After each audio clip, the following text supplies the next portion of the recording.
I moved across the world to build a life with the woman I loved, only to be treated like a cheating criminal every single day. Now I'm trapped in a condo under her name, accused of affairs I never had, and realizing the betrayal wasn't infidelity, it was sacrificing my entire life. When I think about how fast everything happened, it still feels unreal.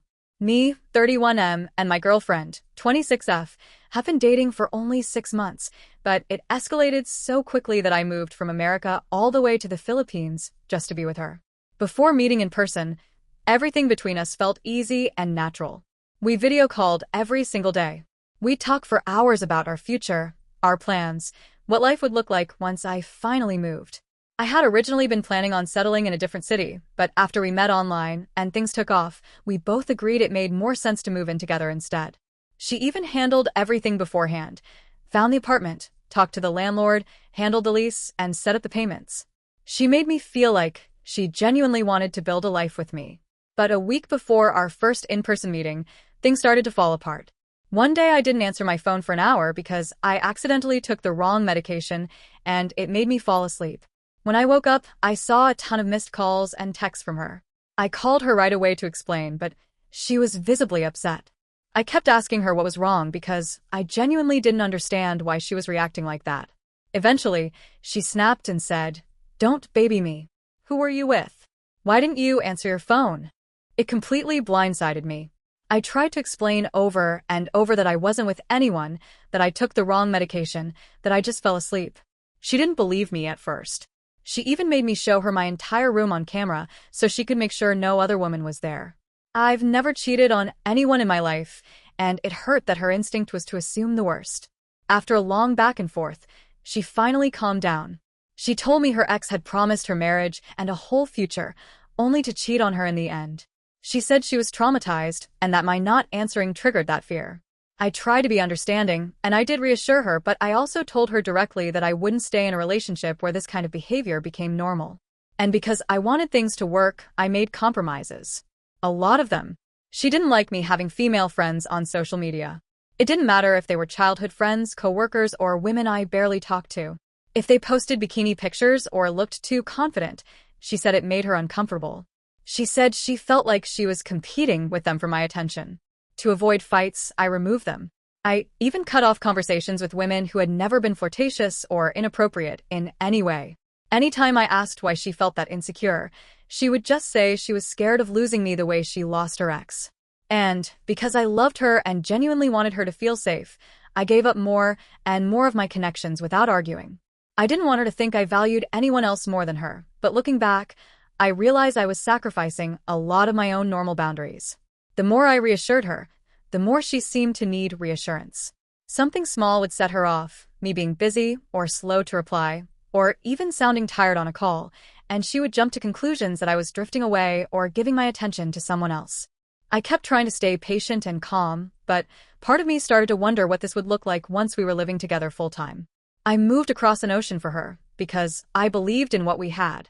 But now I'm realizing that trust shouldn't start with interrogations, with fear, with suspicion. It shouldn't feel like I'm constantly proving my loyalty just for the relationship to function. When I explained to her that nothing inappropriate was going on and that I'd known those girls for years, she didn't take it the way I hoped. She told me that I always have an excuse for them. It didn't matter that the friendships were harmless or that I had never once crossed a line. The moment she felt uncomfortable, she shut down. And when she shut down, it always played out the same way. Silence. Cold, heavy silence that lasted until I went to her, rubbed her back, and reassured her with the same line every time. "Hey, we'll get through this." It became a script. Me comforting. Her eventually admitting she was wrong. Then promising, like clockwork, that she'd work on it. That she'd trust me more. That she wouldn't let past trauma spill into our relationship again. And then it would happen again anyway. Fast forward to the week, I actually landed in the Philippines. We finally met in person. For a moment, everything felt worth it. The long distance, the moving, the sacrifices, it all made sense. We were together. We were finally living the life we'd been talking about for months. But it didn't take long for the cracks to show again. One morning I woke up early and noticed something off. My messages, the ones I had left unopened, were opened. I didn't think much of it until I realized she must have gone through my phone while I was sleeping. So I asked her directly, And she didn't deny it. She admitted she had. Her explanation was simple and vague. I just needed to know. At first, trying to be understanding, I told her that if it helped her feel secure, then fine. I had nothing to hide. But what started as a one-time thing quickly turned into a pattern. She began checking my phone every day. Literally, every day. Sometimes multiple times a day. Notifications, apps, messages, photos, anything she could access, she did. Eventually, I reached my limit. I told her no more. I told her that I couldn't keep proving my loyalty, like it was some daily assignment. And right on cue, she accused me of hiding something. It was so absurd that I actually laughed. Not because it was funny, but because I couldn't believe that flying thousands of miles and uprooting my entire life still wasn't enough proof of where my heart was. We argued, then calmed down, and like always, I ended up comforting her again. I walked her through her panic, told her she was safe with me, told her I wasn't going anywhere. I soothed her even though I was the one feeling drained. Then the next week came, and a new pattern started to emerge. She works night shifts, so she would leave the apartment in the evening. But after an hour or two, she started showing back up at home. Sometimes, she said she got dizzy. Sometimes she said her emotions were all over the place. Sometimes she said she got sent home because she wasn't feeling well. And maybe some of that was true. But it was the frequency that made me pause. She'd leave, come back crying, leave again, come back dizzy, leave again, come back anxious. And then, almost every time, she'd talk about her fears all over again. How Filipinos on the street would supposedly try to take me from her, how they'd jump at any foreign guy with money, how I needed to be careful because I was apparently some prize that women here would try to steal. It didn't matter that I barely went anywhere without her. It didn't matter that I wasn't talking to anyone. In her mind, every woman around me was a threat. Every stranger was a competition. Every moment she wasn't physically with me was a risk. And suddenly, her coming home early every night started to make more sense. It wasn't dizziness. It wasn't anxiety from work itself. It was anxiety about me. Us. About what she imagined could be happening while she wasn't there. I'm sure you can tell where I'm going with this. Eventually, the pattern became too obvious to ignore. Every time she came home early with some new dizziness or anxiety attack, I couldn't help thinking she wasn't sick at all. She was checking up on me, hoping she'd catch me with some girl I wasn't supposed to be with. Except that she never did, because there was never anything to catch. I'm not a cheater. I'm not a liar. And I sure as hell didn't uproot my entire life just to betray someone I crossed an ocean to be with. By the 6th time she came home early in 2 weeks, I finally sat her down and asked what was going on. Really going on? She broke down immediately, tears flowing, saying she didn't know what was happening to her body or her mind. And I'll admit it, I pushed a little. I had to. I asked if she was coming home because she was worried I'd cheat while she was gone, and that once I arrived in the Philippines, her dizzy spells suddenly became constant. I even told her that when I wasn't here, she had no problem going to work every day. She got mad. Really mad. She looked at me like I'd accused her of murder and said, "WTF, no? You think I'm that type of person?" I told her the truth. I don't know. I'd hope not. Because, honestly, I didn't know anymore. Everything had been so perfect before I got here, and now everything felt like a test I was constantly failing. She denied it again and again, insisting it was just anxiety and these sudden dizzy spells. And because I wanted to believe her, because I wanted to be supportive, I chose to accept her explanation.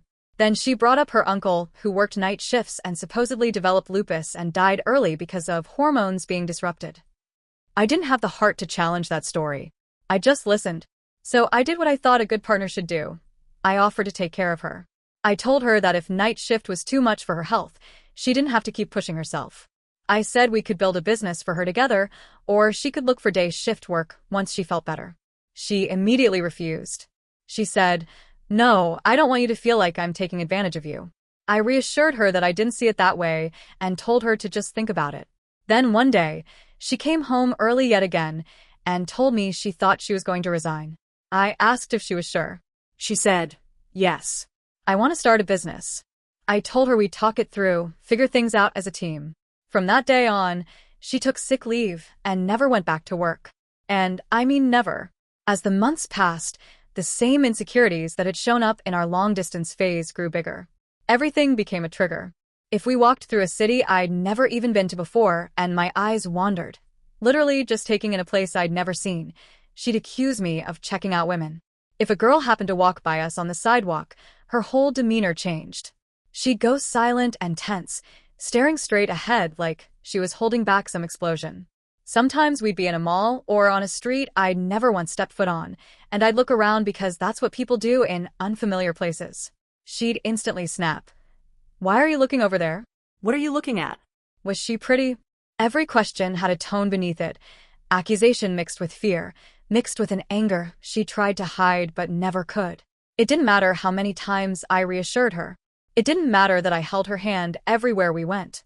It didn't matter that I barely had a life outside our apartment because I devoted all my time to her. In her mind, I was always one glance away from betraying her, one look away from throwing everything away. I started to feel like a criminal in a country I moved to for love. Like every moment was being monitored, evaluated, interpreted through the lens of her insecurity. And no matter how much I gave, time, reassurance, sacrifice, it was never enough to fill the void she kept pouring at my feet. Side note, since it matters to the whole picture, I'm a veteran and a cop. I have PTSD. I don't scan the room because I want to check out women. I do it because my brain doesn't know how to relax unless I assess every single person around me. It's survival instinct, not flirting. Looking around is literally how I stay calm. But no matter where my eyes land, even for half a second, she tries to see exactly what I'm looking at. She'll whip her head around like she's trying to catch me in the act of something I'm not even doing. I confronted her about it so many times. Asked her why she's always trying to track my line of sight. She denied it every time until I pressed her so hard she finally cracked and admitted she's scared I'm checking someone out. I couldn't even get mad at that point. I was just tired. Because I've never once done anything like that. Every glance I take is just me grounding myself, calming my brain, making sure nothing around me becomes a threat. But she doesn't believe that. Or maybe she believes it and still doesn't trust it. I don't know anymore. She always asks for my location. She claims it's only for my safety, not because she's afraid I'm cheating. But then 2 hours later she'll accuse me of wanting to cheat because I want to go somewhere alone like a bar, or even just to walk around on my own. If I take 20 minutes to respond because my phone is face down and I'm actually living in the real world, she nags me about why I didn't reply sooner. It's mentally draining. Like I'm constantly under investigation by the one person who says she loves me. I told her, honestly and calmly, that I care about her more than she realizes, but I can't keep paying for what other men did to her. I'm not her ex. I didn't betray her. I gave up everything to be with her. I pay for absolutely everything: rent, food, bills, transportation. I even give her family money sometimes. And yeah, I stupidly put our condo in her name because at the time it felt romantic, like a gesture of commitment or trust. Now I'm regretting that in every possible way. And believe me, she's not all bad. That's what makes this so hard. She takes care of the house. She cooks. She cleans. She adores me in her own broken way. She translates for me when I can't understand someone. She helps take care of our dog because my back pain gets bad sometimes. She's good to me in all the domestic ways that would make any man think he's found a partner. But the jealousy, it's like living with a switch that flips for no reason. And I'm burnout. Completely. 6 months here, and almost every week we fight about other women. Women I'm not smiling at, not looking at, not texting, not following. It doesn't matter. It always becomes a problem. Just a few days ago, she got mad because I forgot to tell her about the motivational business Instagram pages I run, pages where I post other people's motorcycles and cars. That's it. Bikes. Cars. Engines. Machines. She wasn't upset about the business idea. No, she said she was worried about the type of women I might be following on those pages. Worried I was secretly messaging someone. It doesn't matter how many times I let her go through my phone. It doesn't matter how much I reassure her. It doesn't matter that I cut off female friends, even the innocent ones.